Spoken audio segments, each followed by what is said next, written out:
Bienvenidos a una segunda emisión de Opinión Independiente y fíjese que el día de hoy tenemos un programa de lujo. Vamos a hablar, para mi gusto, de un tema bastante controversial, pero hay que tocarlo, pero de una forma precisa, profesional y sobre todo objetiva. Y es momento de decir la verdad, las realidades sobre las pensiones en México. Fíjese que usted se acordará que es imposible pensar las pensiones en México sin el Instituto Mexicano del Seguro Social, pero hay que hacer las preguntas correctas, creo yo. ¿Desde dónde? ¿Desde cuándo nacieron las pensiones? ¿Cómo se fueron formulando? Y para eso entonces necesitamos un panel de expertos que nos diga dónde estamos ahora y sobre todo dónde estaremos. Mucho se ha dicho, muchas publicaciones, medios, personas, opiniones sobre si ya no van a haber pensiones en México, sobre si están topadas, sobre si el Instituto Mexicano del Seguro Social ya no puede pagarlas, o inclusive con estas reformas se busca que pues se desaparezcan completamente las pensiones y ahora es el ahorro. Pero el ahorro no nos alcanza. ¿Y qué hay de las devaluaciones? ¿Qué hay de las inflaciones? ¿Se pueden copiar modelos internacionales? Todas esas preguntas las vamos a responder. Quédese con nosotros. Para eso me complace mucho, la verdad, darles la más cordial bienvenida a todos ustedes, un panel de especialistas en las diferentes materias que a usted le van a aclarar todas sus dudas. Y introduzco el día de hoy, en su primera participación en la mesa, a nuestro director y fundador del Grupo Social Push, el doctor Carlos Alberto Miranda Quiñones. Él es especialista y el primer egresado en la generación de derecho laboral en México y, por supuesto, ha ayudado a más de miles de personas con este modelo de Social Push. Bienvenido, doctor. Muchísimas gracias. Gracias por la invitación. Bien, asimismo me da mucho gusto saludar de nueva cuenta en su segunda participación a la licenciada Rosario Guiberra. Ella es la voz quizá de mayor autoridad en México en los temas de seguridad social, aparte de que por supuesto está certificada en la materia, es fundadora también de Grupo Social Push y trabaja incansablemente para ayudar a miles de personas. Bienvenida, licenciada. Buenas tardes o días.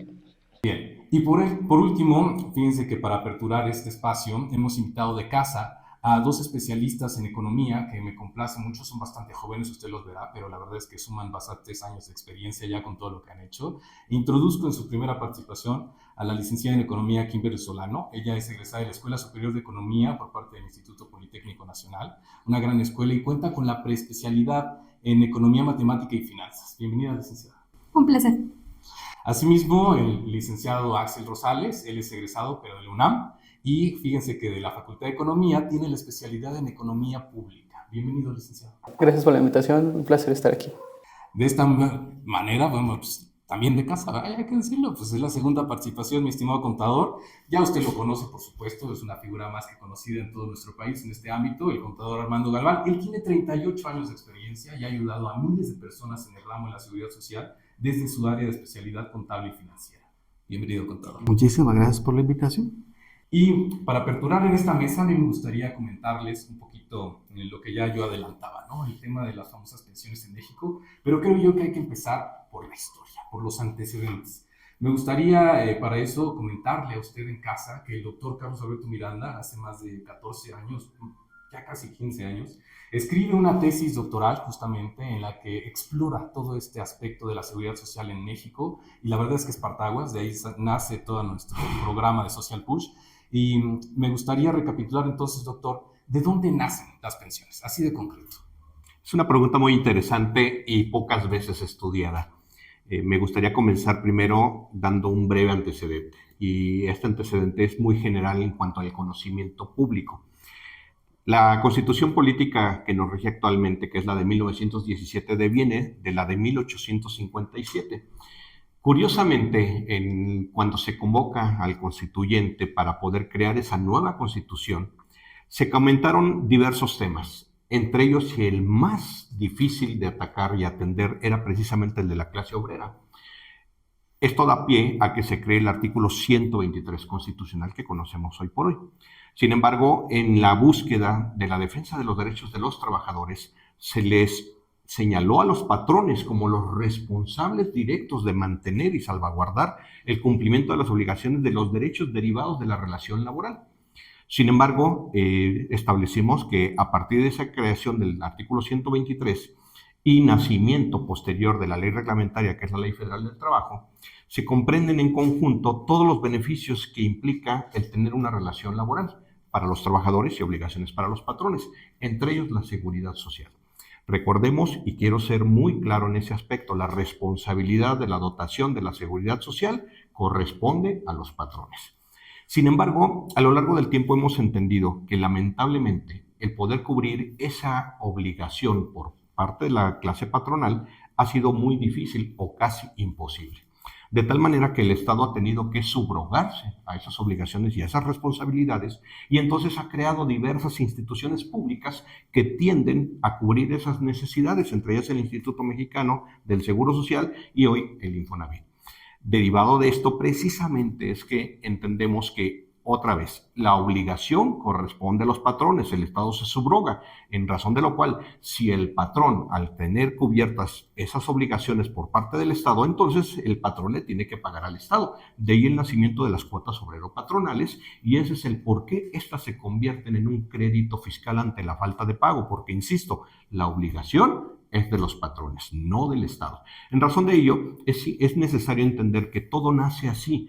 Así se administra, así se maneja, y precisamente la garantía y protección en cuanto a seguridad social corresponde en cuanto a obligación a los patrones, pero actualmente es dotada por el Estado a través de esa incapacidad financiera de poder ser cubierta por los patrones. Sin embargo, no deja de ser responsabilidad de los mismos. O sea, cuando decimos que los patrones no pueden hacer frente a esta situación del mandato constitucional, que son los derechos de los trabajadores, o sea, derecho a la vivienda, derecho a la salud, derecho a un retiro digno, es que entonces el Estado dice, voy a hacer buena onda contigo, yo voy a crear la institución para que tú no tengas que crear un hospital, desde una clínica, tú como patrón. O sea, cada empresa tendría esa obligación. Es correcto. Por eso es que el Estado entonces entra, y es a lo que se refiere cuando decimos, se crea entonces un crédito fiscal, porque el Estado tiene que cobrarle a los patrones su obligación que no pueden hacer frente. Y entonces, ¿cuál es el marco legal en México para nosotros ver cuáles son las reglas del juego? O sea, ¿a qué ley nos podemos referir? Primero, partimos de lo establecido en el artículo 123 constitucional, después la ley reglamentaria, que es la Ley Federal del Trabajo. Paralelo a esto tenemos la ley del Instituto Mexicano del Seguro Social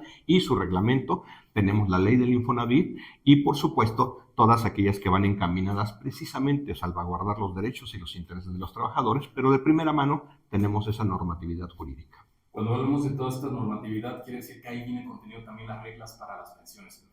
Indudablemente. En el caso, por ejemplo, de la ley del Instituto Mexicano del Seguro Social, da la pauta a que, si bien es cierto, el Instituto Mexicano recauda, hoy día ya a través de la creación del CONSAR, se establece ya la administración de los recursos derivados para el Fondo del Retiro o Pensiones de los Trabajadores. En el caso del Estado, llega el momento en el que también ya es imposible que una sola dependencia pueda no solo operar en cuanto a su recaudación y administración.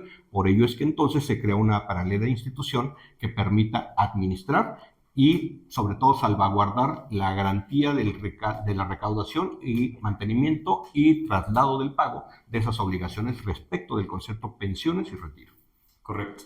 Y para esta situación, digo, ya teniendo ahora usted bien en claro el marco que nos rige a nosotros como mexicanos en el tema de la seguridad social, no solamente de las pensiones, me parece que es importante voltear al extranjero, es importante voltear al ámbito internacional y ver qué es lo que están haciendo otros países. Les hago este antecedente que me parece muy interesante, mera coincidencia, el asunto de, en Chile, en su momento, en el 43, nace el Instituto Mexicano del Seguro Social.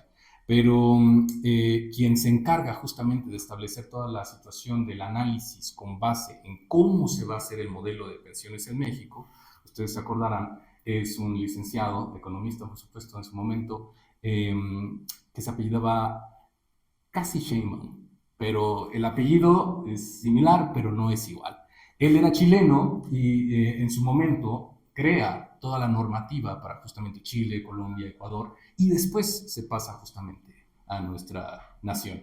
Entonces, entendiendo que tenemos diferentes conceptos por ahí de algunas otras naciones, mucho se ha hablado, lo vamos a introducir, de los problemas, ya usted seguramente en casa los conoce y los ha escuchado, en México de las pensiones. Pero ¿qué hay de otros países, licenciada Rosario, que nosotros podamos checar y voltear a ver y podamos decir, oye, mira, no sé, Dinamarca se está haciendo esto, en Suiza, y la pregunta del millón, ¿se puede aplicar así tal cual en México? Hablar de lo que hacen en otros países es interesante, sin duda cada uno respecto de sus propias características, sobre todo en Europa, ha estudiado, evaluado, reflexionado, hecho estudios y demás al interior y sí han tenido inspiración de otros países sin duda. Y la diferencia entre ellos y nosotros es que mientras ellos evalúan, piensan y establecen mecanismos pensados para sí mismos y van adecuando conforme el avance y el desarrollo y una vez hecha la implementación,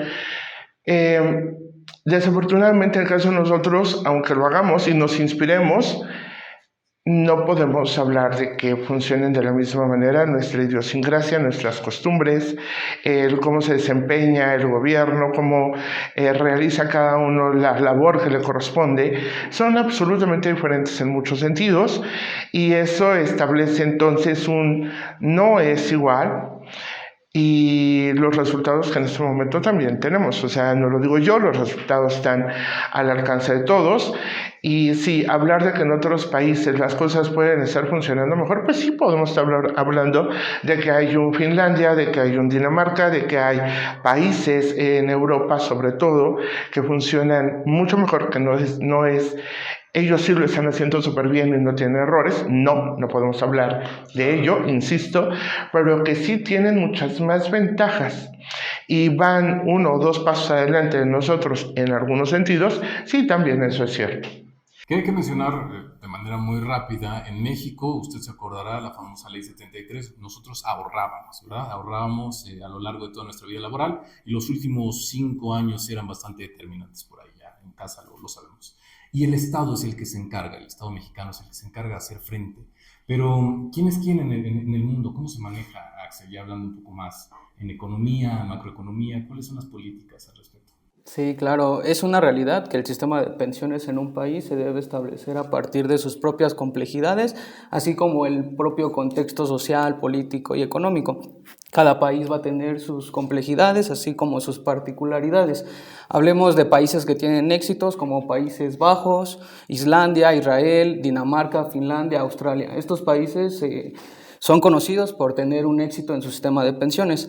Sin embargo, ¿qué es lo que los hace exitosos en este ámbito? Principalmente se basan en 3 pilares. Contribuciones a la seguridad social propias hechas por el trabajador y el patrón y Estado.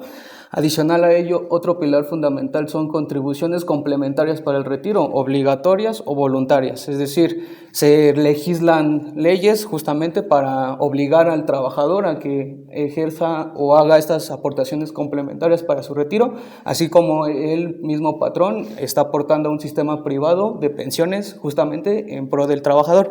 Y por último sería justamente el pilar del Estado, ¿no? El Estado es quien financia estos recursos y los que los destina justamente a dar o a otorgar pensiones justamente. Adicional a ello, pues hay que pensar en las variables o en los determinantes los cuales los países deben contemplar o los gobiernos de los países deben contemplar justamente para establecer su política del sistema de pensiones. Hablemos ¿no? de población.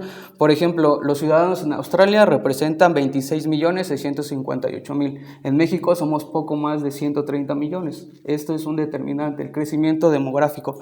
Adicional a ello, ¿cuántas de esas personas están en edad de trabajar? ¿Cuáles son contribuyentes? En Australia, igual un país destacado, hay 65% de personas entre 16 y 65 años los que pueden contribuir justamente con cuotas de seguridad social.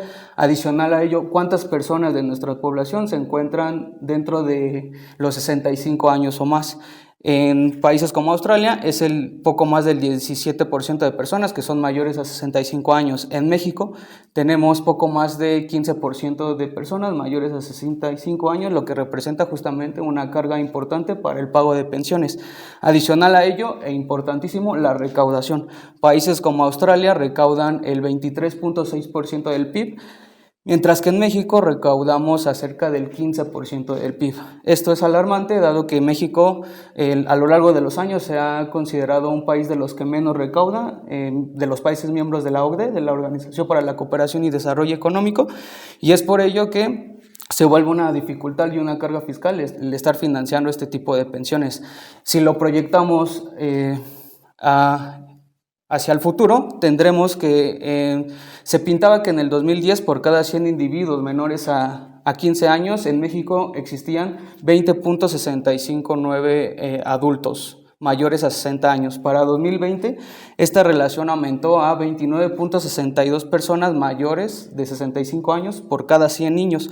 Para el 2035 y 2040 se proyecta que existan 56 y 68 ciudadanos mayores por cada 100 personas menores de 16 años.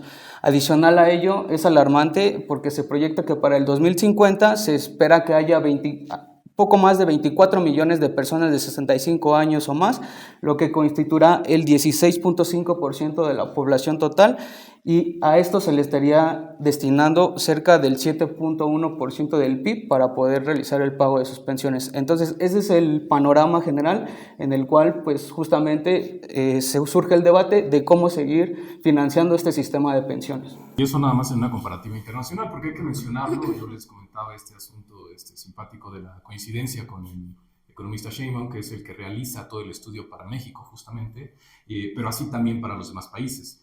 Chile, él es chileno, y en Chile, que fue justamente el primero en establecer en toda América Latina todo este mecanismo, me pareció muy interesante que ellos fueron también los primeros que vieron esta situación de la curva, pues al revés. En vez de tener a todo un capital constitutivo económicamente hablando, se va ahora a convertir en un país de personas mayores. Y por eso dicen, tenemos que cambiar el modelo. El Estado ya no tiene esta necesidad de estar sufragando las pensiones, que se vayan ahora por una situación de lo que nosotros conocemos como Ley 97 en México. Pero en México lo hicimos mucho tiempo después, ya que tuvimos todos estos problemas. Me parece muy interesante cómo ahí sí no volteamos a ver al extranjero qué es lo que estaban haciendo para cambiar este asunto. Y digo nada más para adentrar, que es que si alguien en la mesa así lo quisiera abordar, que es un tema que a mí me gusta mucho, es el tema, como lo dijimos, de la historia económica en México. Venimos de un estado benefactor, ustedes se acordarán, hace bastante tiempo, a una especie extraña, porque hay que mencionarlo así, no es puro neoliberalismo, ¿sí? Nunca se estableció como tal un neoliberalismo, a diferencia de Chile, donde ellos sí dijeron, vamos a adoptar un estado neoliberalista y se va a aplicar en su totalidad. Entonces el Estado no tiene que estar inmiscuido en ningún tipo de situación, incluyendo el tema de las pensiones, que se tiene que dejar libre. Me parece muy interesante este acercamiento desde el punto de vista neoliberalista, que en México no se da. En México se seguía sufragando, aún inclusive hoy en día, que ya en teoría pasamos del estado neoliberalista al estado del bienestar, ¿no? Así lo denominamos. Entonces, pregunto yo en esta situación, este ciclo de vida justamente, ¿no? Este ciclo de vida de una persona, hay que entender desde el individuo, que es el que va a disfrutar, pero es el que también ahorra y es el que también aporta. En este ciclo de vida entonces, ¿qué es lo que podemos advertir? ¿Cómo es el ciclo de vida económico de una persona? Claro, si me permiten intervenir. Cuando hablamos del ciclo vital de una persona o el ciclo económico de una persona, es fundamental referirnos a un modelo de un economista que fue premio Nobel, que se llama Franco Modigliani. Este modelo lo que hace es estudiar o explicar cómo se maneja el salario, el consumo y el ahorro de una persona a través de su vida. Todo esto en función de su edad y de su permanencia en el mercado laboral, ¿no? Este modelo es muy claro. Tenemos la etapa de la juventud, donde los ingresos son muy bajos o incluso nulos. Entonces, aquí en esta etapa de la juventud existe una dependencia económica o incluso un endeudamiento. ¿Por qué? Porque pues, los jóvenes ahorran invierten en educación o en desarrollo personal. Posteriormente tenemos la etapa de la madurez laboral, donde el salario crece y alcanza un punto máximo. Es aquí donde es clave ahorrar, porque es cuando se obtienen los ingresos mayores, ¿no? A través de su vida. Sin embargo, también es donde observamos un efecto denominado rendimientos marginales decrecientes en el salario. ¿Esto qué quiere decir? Que cuando somos jóvenes adquirimos experiencia y comenzamos ganando bastante. Sin embargo, con el paso del tiempo, nuestra productividad se estabiliza y el valor que le aportamos a una empresa o a un puesto deja de ser alto. Entonces los salarios comienzan a descender y posteriormente o finalmente tenemos la etapa del retiro, pensiones o jubilados, donde pues los ingresos se disminuyen significativamente. Y llega aquí lo que Franco Modigliani denomina la etapa del desahorro.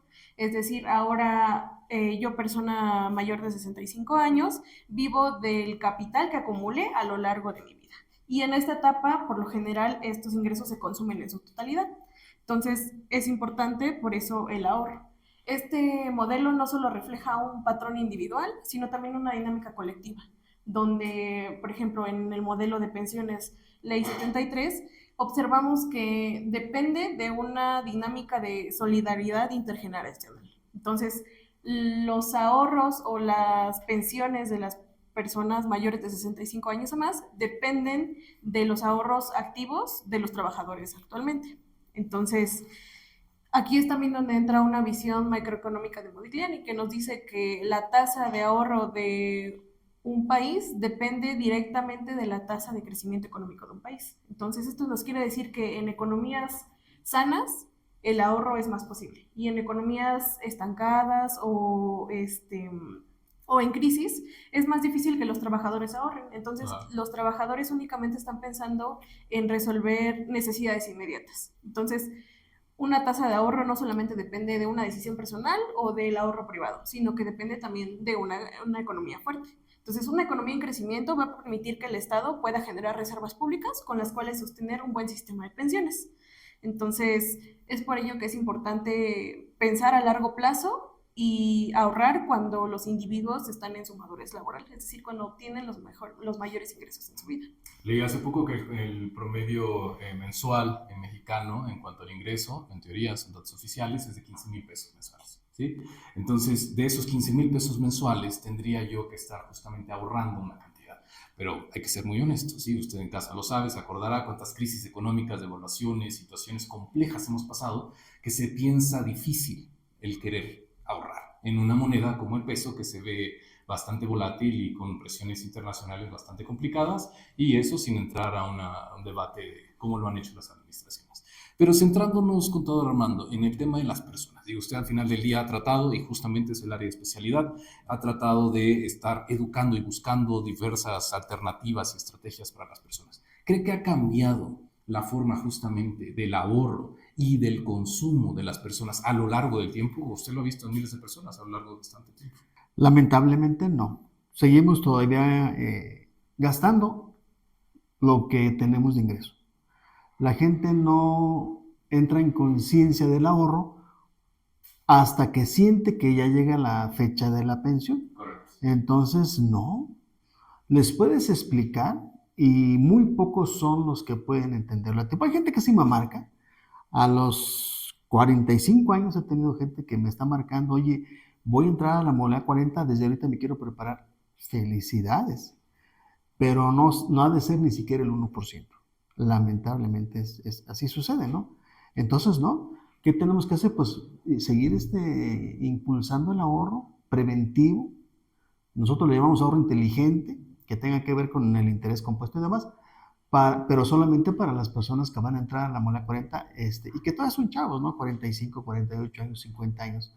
Porque quien quiere iniciar el ahorro ya para entrar a la modalidad 40 el próximo año, y que además tiene la idea de pensionarse, de cotizar solamente un año, Sí. y que la va a ir bien, no, está totalmente desinformado y por supuesto las consecuencias las tendrá que pagar. Esa desinformación se da mucho, ¿eh? A mucha gente le dice, no, luego que cotices un año ya puedes pedir tu pensión y no pasa nada, ¿no? Sí, claro, sí, hay muchos asesores que manejan ese discurso, inclusive hay gente que te dice, pues tú nada más cotiza 3 años a tope y es como si cotizara 5 años a menos de tope, ¿no? O sea, pues las cuentas no cuadran, al final de cuentas no es por ahí, y eso genera pues un daño, porque finalmente la persona que está recibiendo la información toma decisiones equivocadas y termina con una pensión inferior a la expectativa que tenía. Pero al final del día, regreso a mi pregunta derivada justamente de la intervención de la licenciada. A ver, tenemos la economía que conocemos en México, ¿sí? Si nos situamos. O sea, es una economía compleja, es una economía sometida a situaciones internacionales bastante complicadas hoy en día, sobre todo, la estamos viviendo. ¿Es culpa entonces del trabajador y de esos 15,000 pesos en teoría que mencionaba la federación no estar ahorrando? ¿O será que es una situación de decir, bueno, pues sí, tiene lógica, ¿por qué tendría yo que estar ahorrando de eso, de todas mis necesidades que tengo ahorita a la mano? Bueno, mira, los números que estamos manejando aquí pues, son conocimientos totalmente técnicos y reales. Pero afuera hay un mexicano, Juan Charrasqueado, temerario además. Entonces, en esa búsqueda sí puede improvisar y puede lograr lo que quiere, pero hay que tener disciplina, hay que tener creatividad, hay que tener constancia. Por ejemplo, 15,000 pesos de salario. yo preguntaría, bueno, ¿y cuál es el salario que, entre comillas, recibe el trabajador fuera de la nómina oficial? Que eso es algo común. Sí, es una práctica muy común. Entonces, indebida, por supuesto. Pero entonces no ganas 15.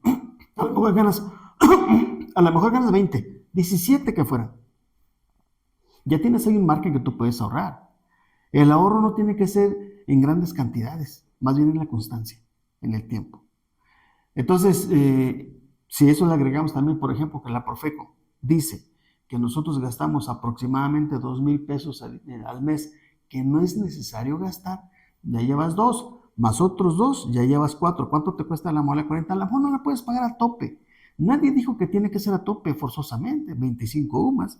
Podemos hablar de, no sé cuántos en UMAS, pero podemos hablar de un salario diario de 2,000 pesos que equivalen a 60,000 pesos teóricos mensuales. Ahí puedes tener una buena pensión. ¿Y cuánto te cuesta eso? A lo mejor hoy día, pues unos 8,000 pesos. Entonces sale, haciendo cuentas.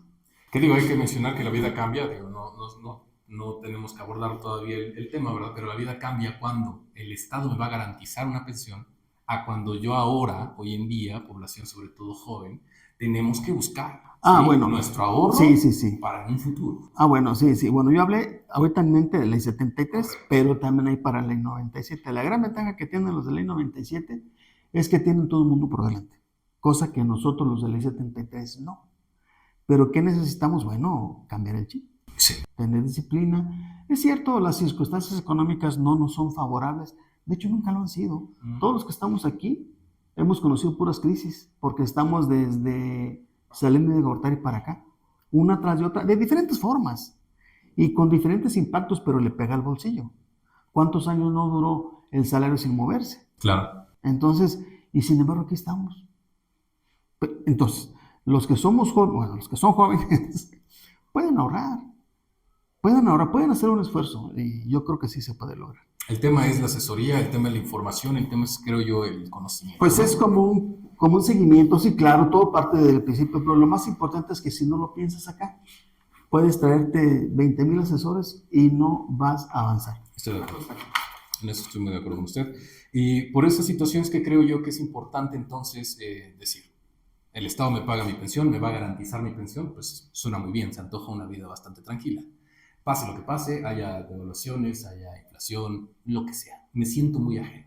Pero por otro lado, si me dicen lo que tú ahorres es lo que tú vas a tener para tu retiro, la vida cambia y cambia bastante, ¿verdad? Pero entonces, entendiendo esa parte, hay que saber esta situación. Usted bien lo mencionaba, en los 90 con el presidente Salinas de Gortari, ellos dijeron, es insostenible. El Instituto Mexicano del Seguro Social tiene una crisis financiera grave. Ya no podemos seguir financiando las pensiones de aquí en un futuro.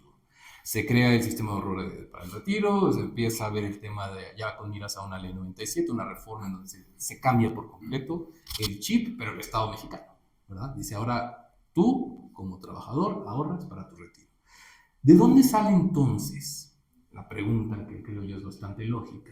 ¿De dónde salen los ingresos, doctor Miranda, para una pensión?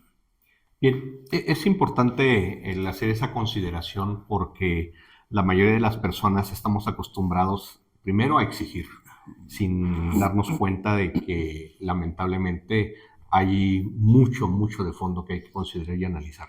Primero, tenemos que entender que en el país existen dos clases de trabajadores. El trabajador subordinado, aquel que trabaja para alguna empresa, que trabaja para alguna dependencia, pero que además tiene un patrón, y ese patrón es quien asume la responsabilidad del cumplimiento de las obligaciones laborales.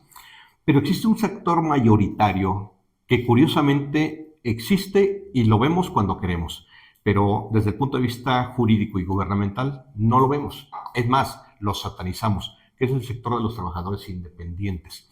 Ese sector que no tiene ninguna cabida jurídica, lamentablemente, que no está previsto en ninguna ley y que por otro lado sí genera beneficios para el desarrollo económico de la nación, pero que no goza de ningún derecho, de ninguna protección y sobre todo de ninguna aportación por parte del Estado mexicano. En Verbigracia vemos que lamentablemente ha sido considerado como el sector informal, mal llamado sector informal indebidamente. Porque si bien es cierto, una persona que tiene un negocio propio, llamemos de un carpintero, un herrero, un plomero, un abogado, un contador, un médico que cuenta con un consultorio, con una asistencia directa, si bien es cierto, trabaja, genera un ingreso, no vemos que tenga derecho a unas vacaciones, a un retiro, no vemos que tenga derecho a un aguinaldo, a una prima vacacional, a una prima de antigüedad. No está previsto en ninguna disposición legal, pero sí tienen esa doble figura, el ser patrón y ser su propio trabajador.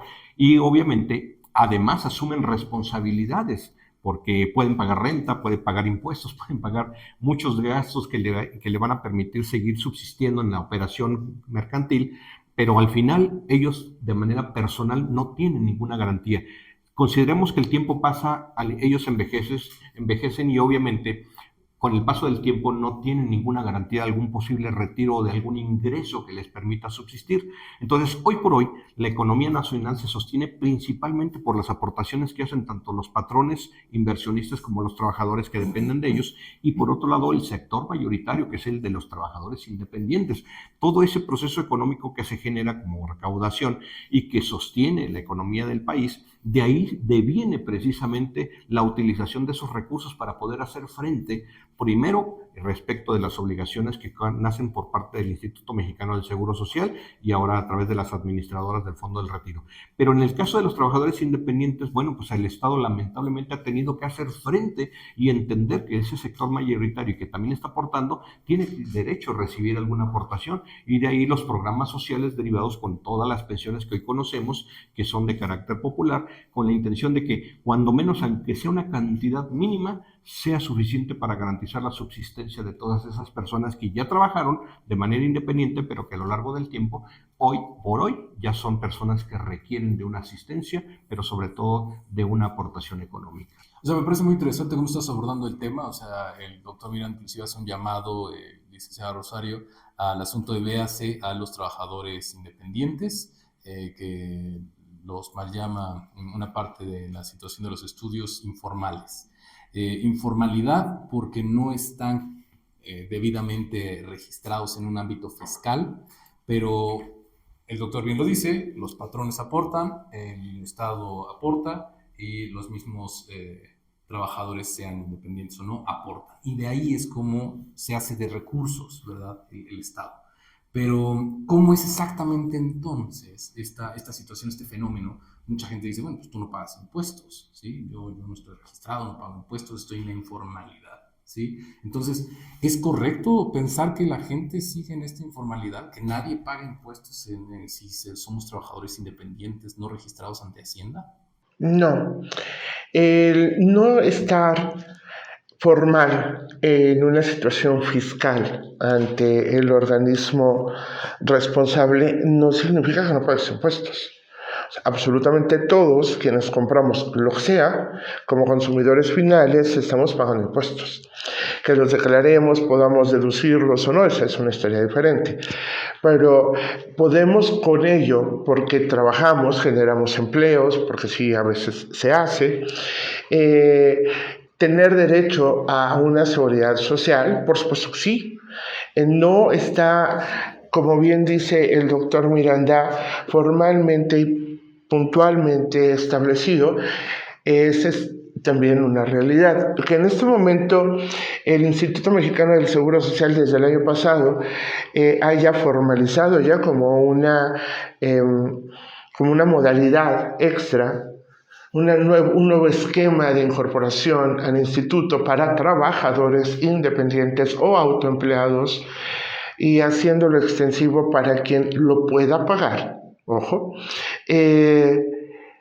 pues abre una puerta, abre una ventana para que estas pensiones contributivas de quienes en su momento trabajaron, porque aquí hay una historia. Yo, trabajador independiente, a lo mejor en su momento estuve trabajando para la iniciativa privada. Esta tenía la obligación de darme de alta al instituto y iba pagando mis aportaciones para tener el día de mañana el derecho a una pensión, que es lo que estamos tratando en este momento. Pero después, por la razón que sea, me voy a la informalidad, me voy al emprendimiento, a lo mejor aún no es momento, o después de muchos años no ha sido momento, o no he podido, o no he querido hacerlo, de formalizar ante Hacienda, pero que sí puedo, retomando el tema del nuevo esquema de incorporación, Decir, aquí estoy, quiero hacerlo, y a través del pago de aportaciones, tanto en este caso patronales como obrero, porque soy empleado y trabajador de mí mismo, generar una pensión contributiva, que esa es otra historia. Dentro de todo esto que vivimos en el país, tenemos dos tipos de pensiones, contributivas y no contributivas. Las contributivas son estas que estoy comentando, y las no contributivas son aquellas que el gobierno desde hace no muchos años ha establecido como apoyo, para mí, entre comillas, para personas en diferentes rubros, en diferentes áreas, bajo diferentes condiciones, pero que ha ido abriendo cada vez más el abanico, y que ahí sí son absolutamente, el recurso sale del gobierno federal para hacer frente. Pero es que sale desde siempre, o sea, el recurso... Sí, pero aquí es absoluto, porque la persona que recibe la pensión no ha aportado absolutamente nada. Es ahí la diferencia. Esa es la diferencia. No es contributiva porque yo tengo derecho, porque soy madre soltera, porque tengo más de 60, porque no estudio y no trabajo. Entonces puedo estirar la mano, inscribirme, y me van a poner un chequecito o un depósito periódicamente. Es no contributivo. Yo no estoy haciendo absolutamente nada para generar ese derecho. Solo cubro el requisito y ya está. Por otro lado, cuando hablamos en este caso, que solamente estamos abordando las pensiones por parte del Instituto Mexicano del Seguro Social, sí hay una pensión contributiva, porque yo a lo largo de mi vida laboral he generado aportaciones, ya sea yo como trabajador independiente, tanto las obreros y las patronales, como en su momento cuando he trabajado para la iniciativa privada, insisto, lo ha hecho mi patrón, la parte que le corresponde, yo la otra parte, y así hemos ido. Lo que es interesante aquí mencionar, y que podría profundizar en ese sentido también el contador Armando, es, sí, aportamos, y lo comentaba también como uno de los factores el licenciado Axel. ¿Cuánto aportamos? ¿Por cuánto tiempo aportamos?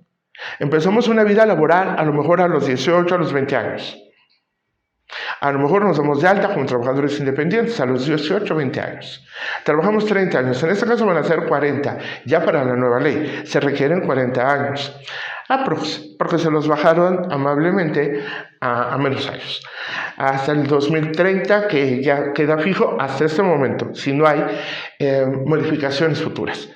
Pero bueno, trabajas 30 años, aportas 30 años, es una pensión que tú te generaste.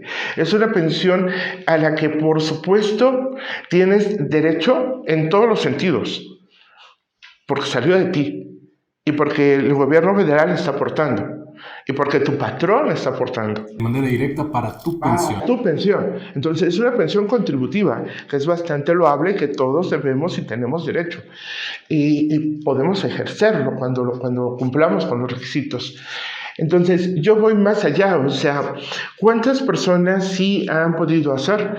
Aquí lo que falta es información, pero una información puntual, que la gente sepa, que todos los que nos están escuchando y viendo sepan que hay maneras, ¿sí?, de generarse ellos una pensión contributiva que no pegue directamente a las arcas de la nación a través de pensiones o ayudas en las que yo no he contribuido nada, ¿no?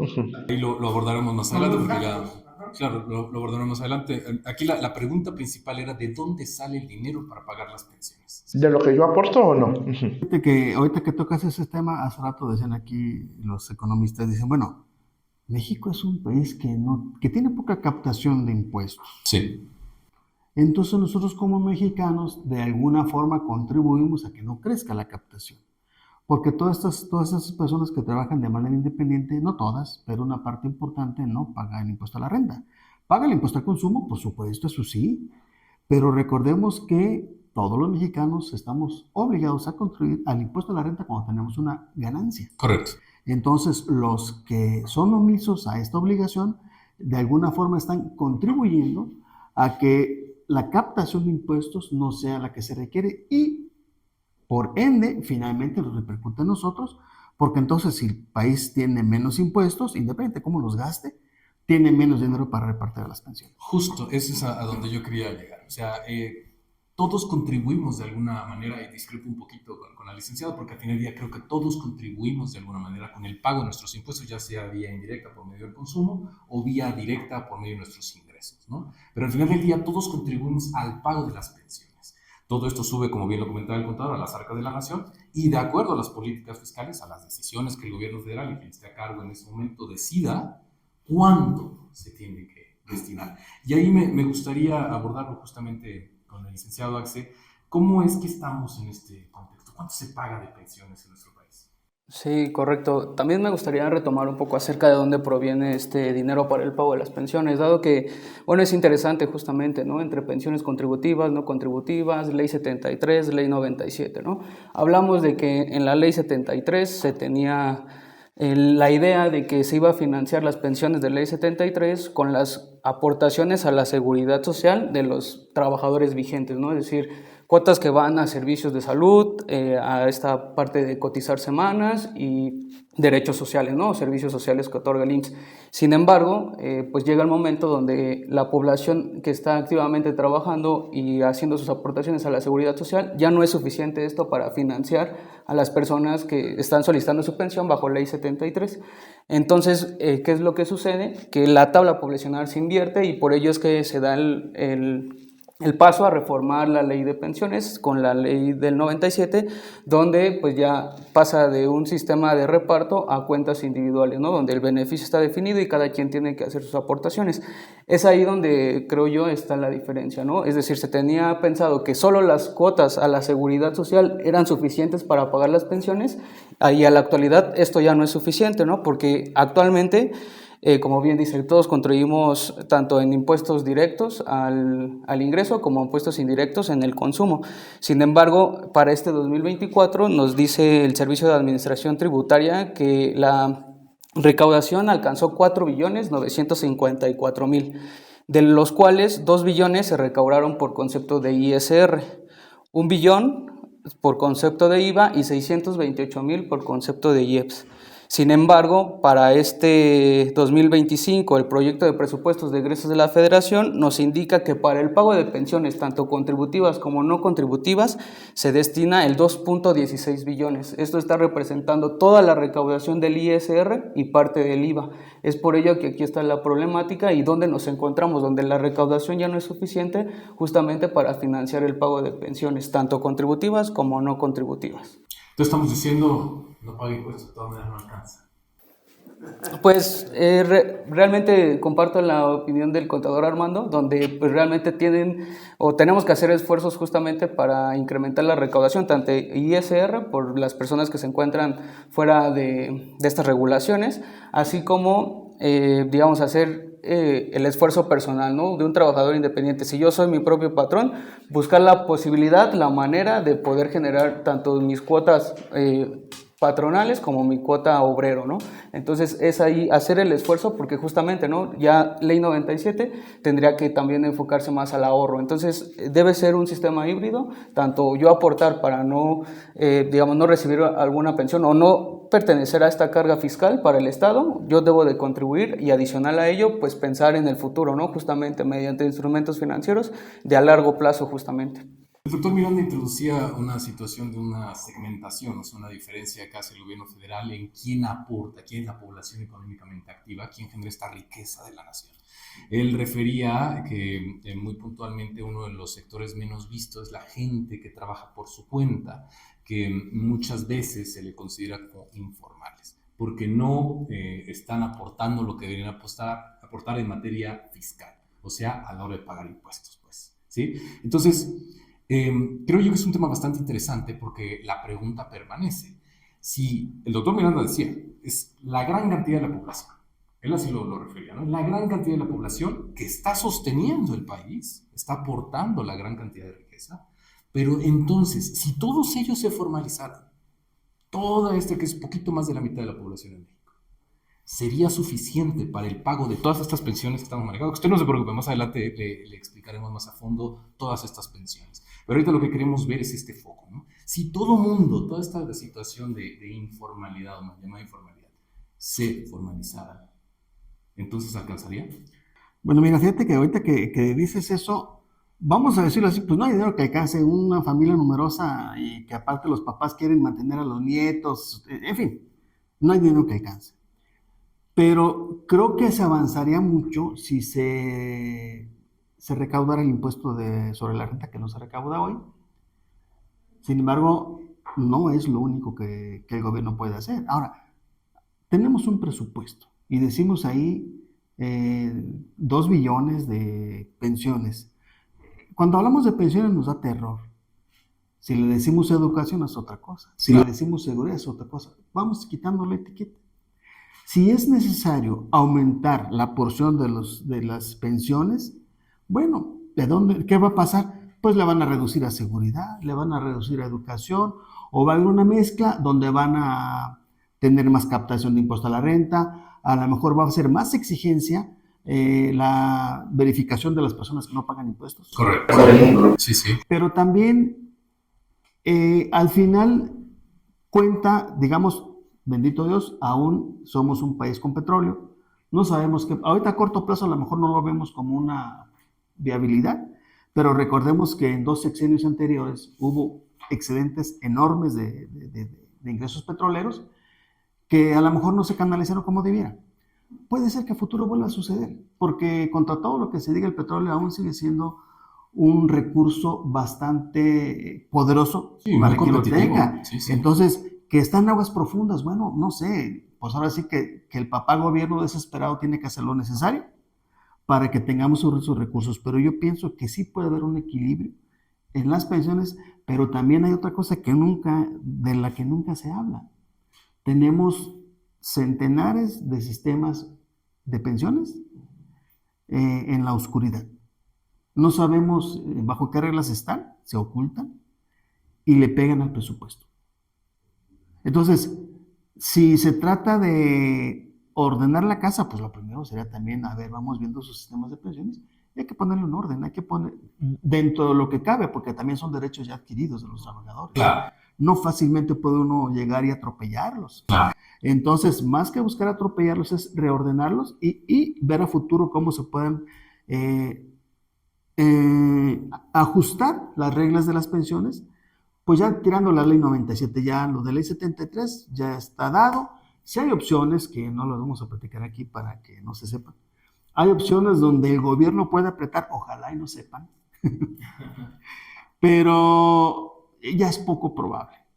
Es poco probable. En los hechos, inclusive podría ser hasta contraproducente por la inconformidad social que puede generar en las personas que justamente hoy pensamos que ya tenemos el derecho ganado, pero creo que sí se puede hacer algo.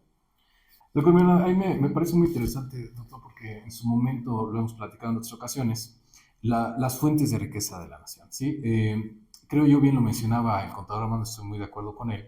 Al final del día, sí, es cierto, la gente se puede regularizar, pero también hay que decirlo, la administración pública hay que estar al tanto qué está haciendo nuestros gobernantes, porque en esta administración, la actual y la pasada, ha habido una muy clara situación en la que ellos no pueden, así lo dicen, no pueden ellos endeudarse. Parece que hay un miedo enorme de pedir préstamos internacionales, que lo hemos visto, la historia lo ha contado a lo largo de nuestra nación, y quizá no ha sido la mejor opción, ¿verdad? El endeudar, la famosa deuda de la nación. Pero entonces, como bien lo dijo el contador, también estoy muy de acuerdo con la situación, pero me parece muy curiosa, no queda más que los impuestos, la recaudación, ¿verdad? Y la verificación de la gente que no paga. ¿Qué opinas al respecto? ¿Habrá otro camino? Bueno, primero, retomando la aportación del contador Armando Galván, sí es importante también señalar y que lamentablemente pocas veces hemos visto. Primero, en el caso de las pensiones contributivas y las no contributivas, que es lo que más nos pega por sobremanera en el presupuesto público y que sobre todo va a ir en aumento y tenemos que estar conscientes y tenemos que estar preparados para eso y tenemos que hacernos a la idea y como acertadamente señala, esto puede traer como consecuencia que se disminuya la aportación para los diversos servicios públicos que en su momento estamos acostumbrados y que ya creo que estamos notando el cómo la falta de presupuesto nos está afectando como población.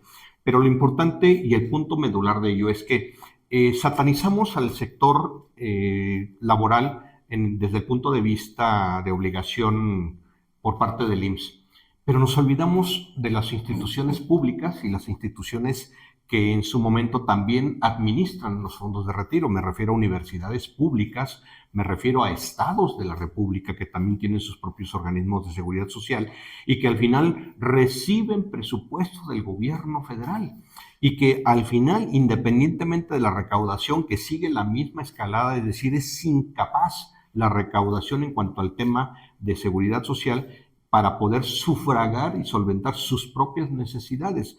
Pongo un ejemplo muy claro. En el caso, por ejemplo, de las universidades públicas a nivel nacional, la cantidad que se recauda para su operación no es otra más que la que recibe por parte del gobierno federal o el gobierno estatal, y su recaudación directa es mínima. En el caso, por ejemplo, de las dependencias públicas, tanto estatales como federales, por supuesto que es una obligación que sale del Estado y que mantiene el Estado. Sin embargo, hace contrapeso las relaciones sindicales que presionan a través de estos gremios y que generan una obligación por encima del común denominador en cuanto a derechos del fondo o en cuanto a derechos de un retiro o de una pensión que siempre vemos que puede ser abismalmente diferente para el común denominador.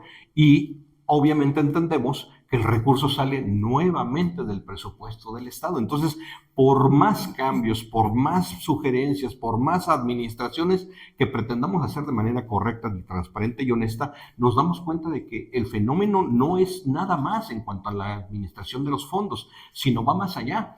No podemos, tiene razón el contador en su aportación, no podemos nosotros generar un cambio radical de hoy para mañana hacia atrás, porque indudablemente esos ya son derechos ganados o adquiridos. Pero de aquí en adelante sí podemos entender toda esa problemática y buscar esas alternativas para decir, vamos a poner un freno. Y lo hemos visto en algunas dependencias públicas federales, como es el hecho de que las nuevas contrataciones ahora son a través de un régimen de honorarios. Ya no existe una relación laboral, precisamente porque yo como dependencia, mi presupuesto ya no me permite el poder pagarte un salario y al mismo tiempo solventar o generar las obligaciones derivadas de esa pensión.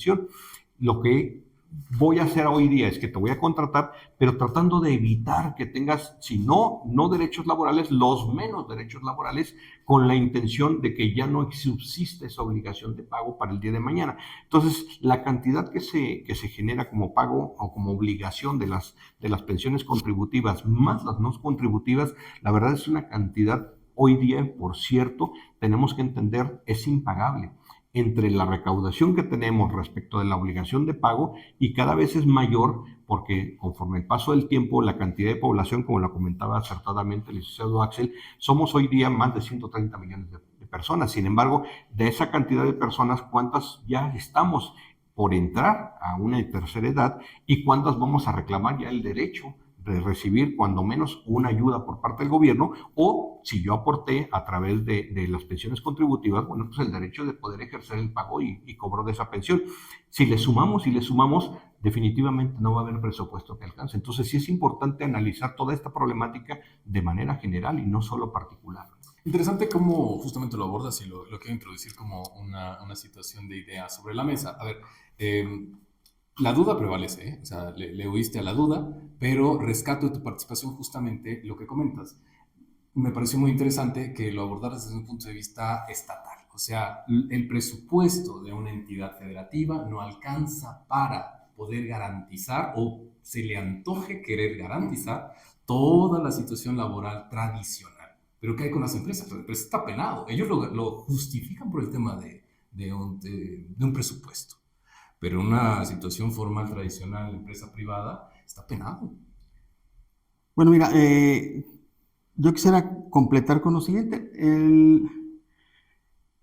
El gobierno no se ha visto en el mundo, salvo Grecia, no se ha visto un país que declare en bancarrota las pensiones. Pues es una responsabilidad totalmente a cargo del Estado, aunque esté mediante los recursos que le generan los impuestos. Claro. Entonces, no veo cómo, por mucho que se tenga que pagar de pensiones, no veo cómo el gobierno se negaría a pagar. Esto también lo digo para que la gente no se espante, oye, ya van a quitar las pensiones. No.